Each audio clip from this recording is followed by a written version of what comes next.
Hello, and this is gonna be a food review of some tomatoes I've grown right here.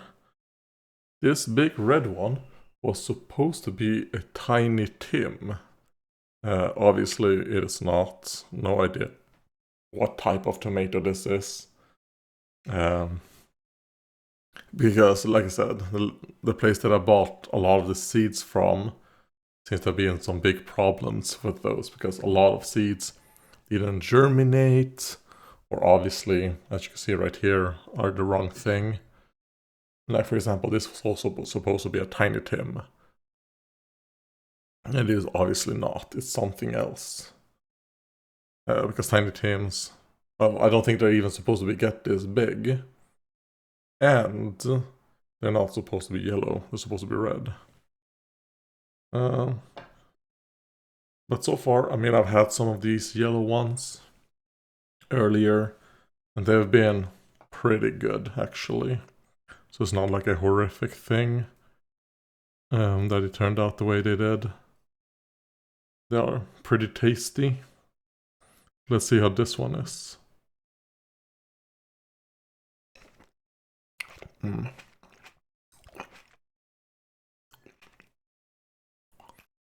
Like, they don't necessarily have like a ton of taste to them. You get an initial, like, very sweet. Not a lot of sourness. It's just basically pure sweetness. It kind of like disappears pretty fast. They're not very watery. They kind of like they hold their juices pretty good. So whatever they are, they're fine. Probably will save some seeds from some of them and then replant them next year. And now this big one, which I feel like might be what's called, like Belgian giant or something. Okay, now I've cut it, but just judging by how the shape of it, obviously it's not as big as those can get because I think they can come like this big or something. Because I'm growing them because I thought, like I said, that they were supposed to be tiny Tim. I'm growing them in just small containers on my balcony. So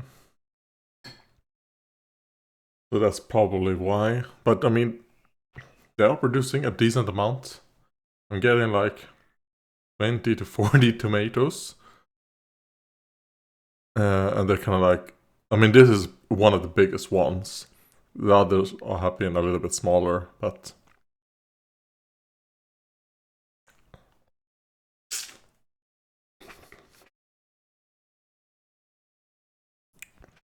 I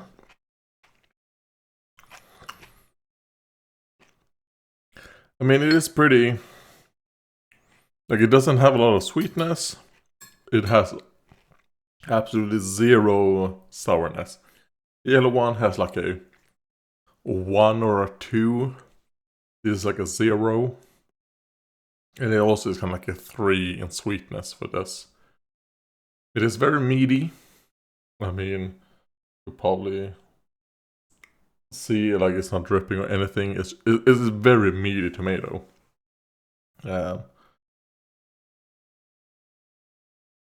But and also one thing about this is that some of these have been like a little bit more bitter.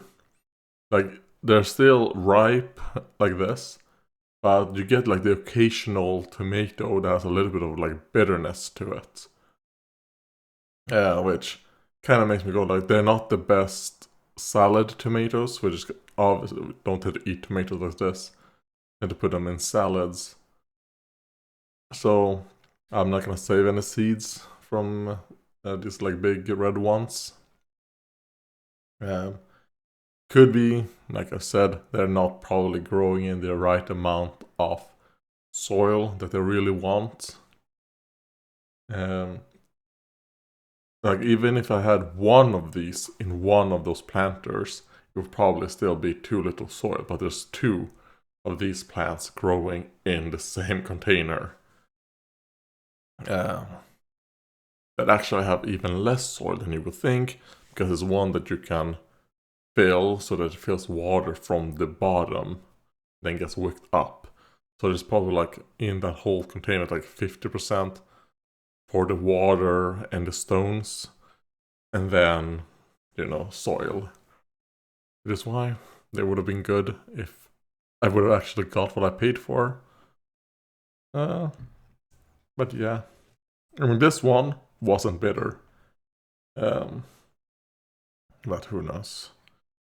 I mean, maybe these were from Tiny Tim tomatoes that I got like cross-pollinated, maybe. But I mean, they wouldn't have such big difference. I think they have probably just mixed up the seeds from two different types of tomatoes in that tomato package. That's what I think. Unless that is a Ola Polka. Because the Ola Polka, which is a tomato that I am growing, is supposed to be yellow.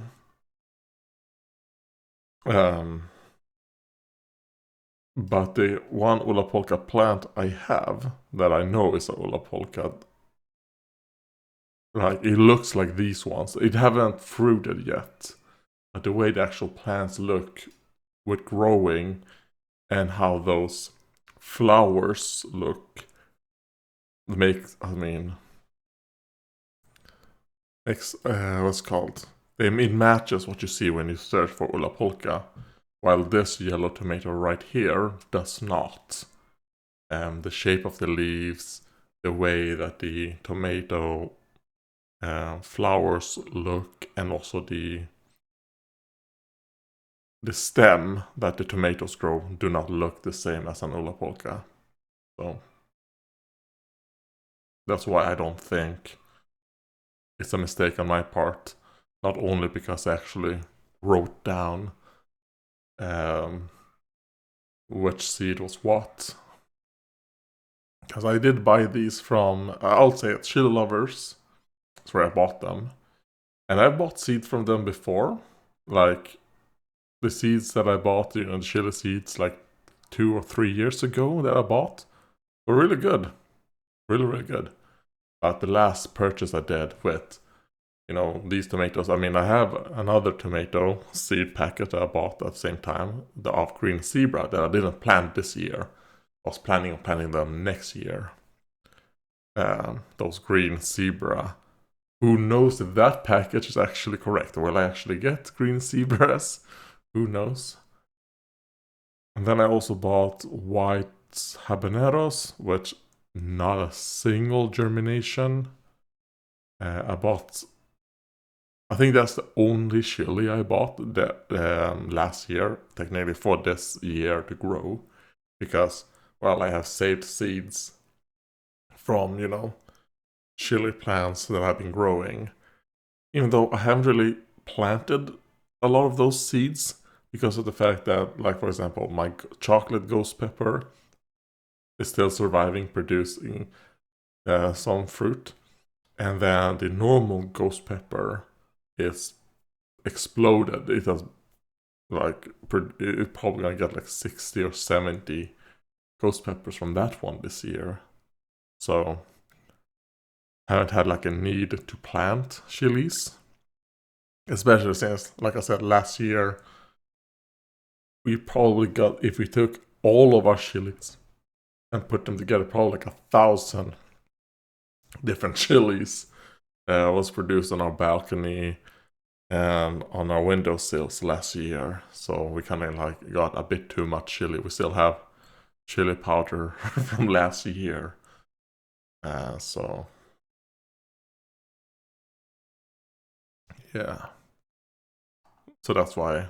But yeah, I also bought mouse melon, or like what's it called, cucamelon, which also did, like, that one did sprout, but I fucked up with that one by replanting it a bit too early because we did get it like a frost that ended up wiping that one out.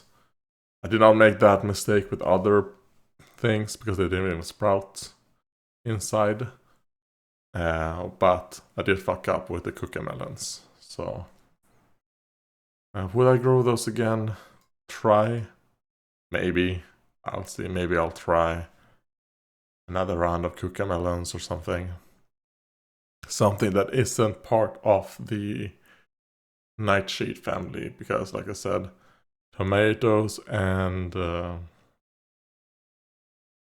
chilies, they're the same family. Even potatoes, you're not trying grow some different things. Like I might try and grow some beans next year, next year maybe. Like some of the seeds that I've saved up that I'm saving, plus maybe some beans. Who knows? Let's see. What was it that I tried? Let's see. Can I find it on their site? I'm sure if I see, obviously I'm growing some spearmint right now, but those are seeds from many years ago. Those seeds are probably like 8 years old, if not more.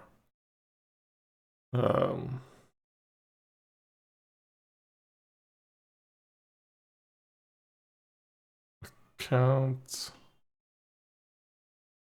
I cannot find. Yeah, I think it was thyme, purple creeping thyme, because it was supposed to be able to handle. Yeah, it's supposed to be able to handle the Swedish winter. So, but that one, even though you probably got thousands of seeds or something. I don't know how many seeds you actually got. It did not germinate. So I don't know why. I kind of like followed the instructions. Like I think I did pretty well. I mean, the same that I've done all other times. And all the other times, things went well. But not this time. I was gonna be doing some comments in this video, but I think I'll save the comments for my next drink or food review. I'll do that. So this one is gonna be very much just about the planting.